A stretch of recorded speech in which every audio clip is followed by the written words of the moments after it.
Bueno, yo me llamo Pablo Ospina, soy docente del área de estudios sociales de la Universidad Andina Simón Bolívar e investigador del Instituto de Estudios Ecuatorianos.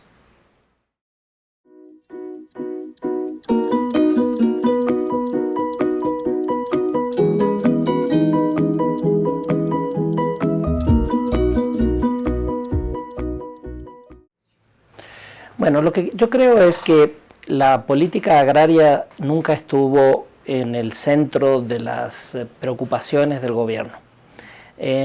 Nunca fue un elemento fundamental ni de los programas de los que participaron en la Constitución de Alianza País, ni de la reflexión, ni de la preocupación del presidente de la República. En la Asamblea Constituyente y en los primeros años se acogieron discursivamente prácticamente todos los contenidos de las demandas de las organizaciones agrarias y de las organizaciones rurales, entre ellos el de la soberanía alimentaria, incluso con ese término, soberanía alimentaria, que es un término que no ha sido aprobado por ninguna legislación del mundo, sino solamente por la legislación ecuatoriana.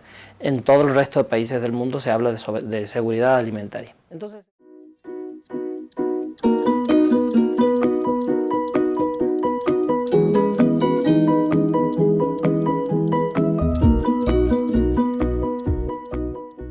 la soberanía alimentaria, en cierto modo, o algunas políticas de soberanía alimentaria son, si ustedes quieren, un componente minoritario pequeño de algunos de los programas gubernamentales. Mejorar los centros de acopio, hay algún apoyo a proyectos sueltos de agroecología, ferias locales, o sea, hay una serie de programas, el seguro agrícola, o sea, hay una serie de medidas dispersas secundarias que podrían ser consideradas parte de la soberanía alimentaria y que podrían ser adaptadas en un programa de soberanía alimentaria. Lo que se nota es que la idea general de soberanía alimentaria no es el eje articulador de las políticas agrarias, sino una política de mejorar los encadenamientos productivos y aumentar la productividad de los campesinos. Y la productividad, no la diversificación, la alimentación sana y suficiente, sino la productividad de los productos clave para ciertos alimentos en el Ecuador. Por ejemplo, la producción de pollos, la producción de cerdos. Para eso se necesita una producción de maíz suficiente, y el gobierno ha impulsado eso con las grandes empresas agroindustriales, que es muy similar a lo que venían haciendo los gobiernos anteriores. Ahora hay que decir que esas empresas agroindustriales preferirían que se liberaran las importaciones del maíz, y sería más barato para ellas comprar maíz importado y hacer sus pollos que comprar en el mercado interior. Pero claro, comprar en el mercado interior es quebrar a una enorme cantidad de campesinos pequeños y medianos que se dedican a la producción de maíz duro. Entonces, es un ejemplo de cómo en realidad gran parte de estas políticas que vienen desde antes y que se acentúan durante el gobierno de la Revolución Ciudadana son en realidad un juego de fuerzas y un juego de intereses entre varios actores, y no solo las grandes empresas. Pero el gobierno...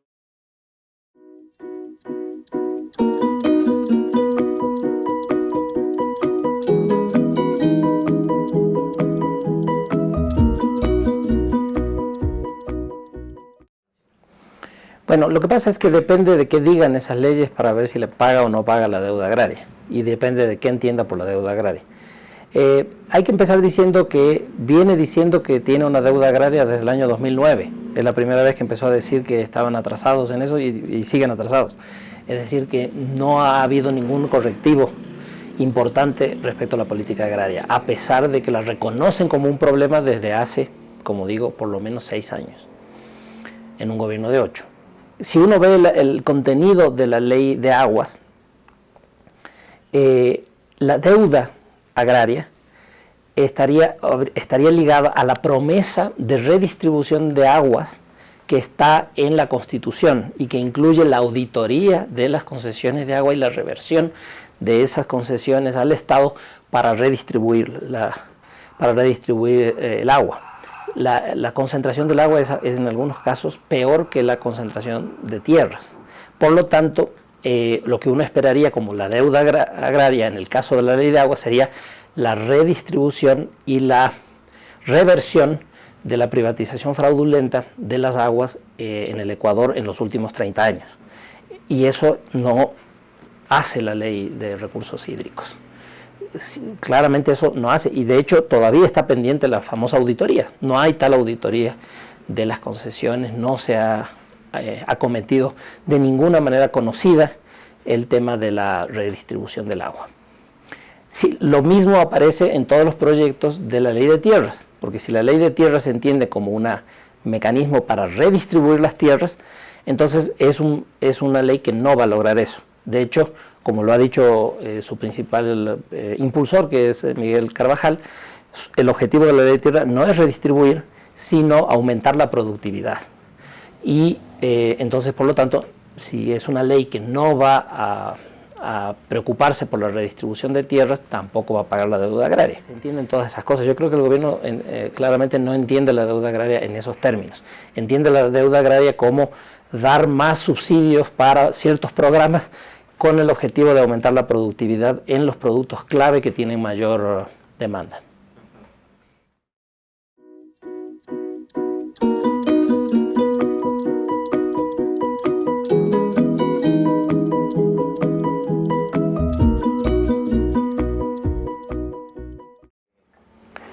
Bueno, en realidad la pobreza en las zonas rurales sigue siendo mucho más alta que en las zonas urbanas. Y es verdad que se ha reducido en todo el país, pero se ha reducido más lentamente en las zonas rurales, en parte por este problema, por la ausencia de tierra. Porque el problema de la pobreza estructural, y no solo de la pobreza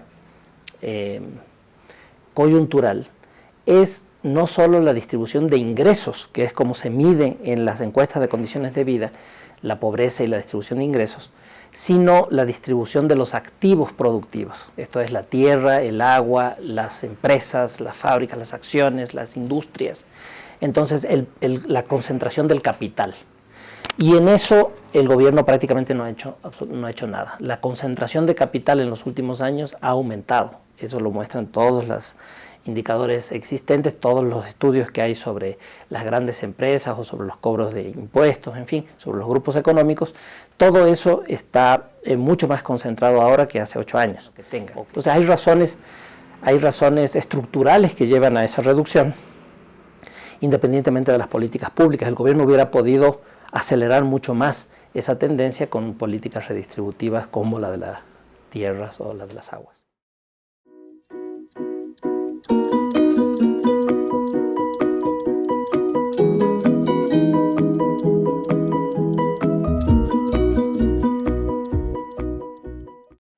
Bueno, las organizaciones son centrales porque son las que tienen que hacer las demandas, son las que tienen que luchar por ellas, son las que tienen que elaborar las propuestas y deberían identificar no toda la ley que quisieran, pero 4 o 5 artículos o contenidos centrales que quieren que se incluyan en esas leyes.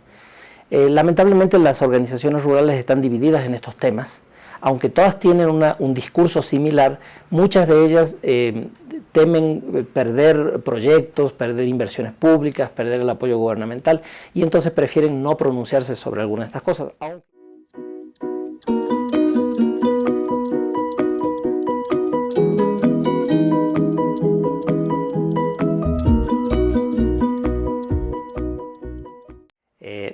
En términos generales, salvo alguna que otra, son todas muy razonables, sensatas, son propuestas que el propio gobierno nacional en un inicio dijo que iba a cumplir o que eran ofertas de campaña o de los planes de gobierno iniciales y que fueron abandonadas en el camino.